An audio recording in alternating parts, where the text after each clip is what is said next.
啱啱砌到咗本歌詞簿，砌歌詞簿咧都要砌成個幾鐘嘅。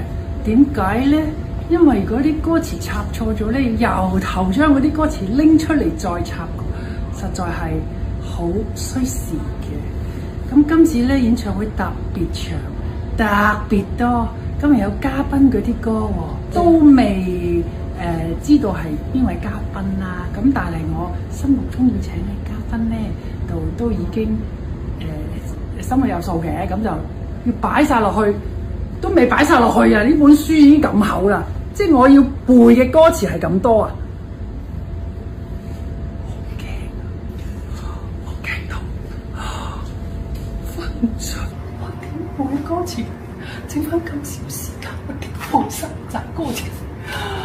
哇！自己歌都係咁話啦，係嘛？點背啊？我會加油。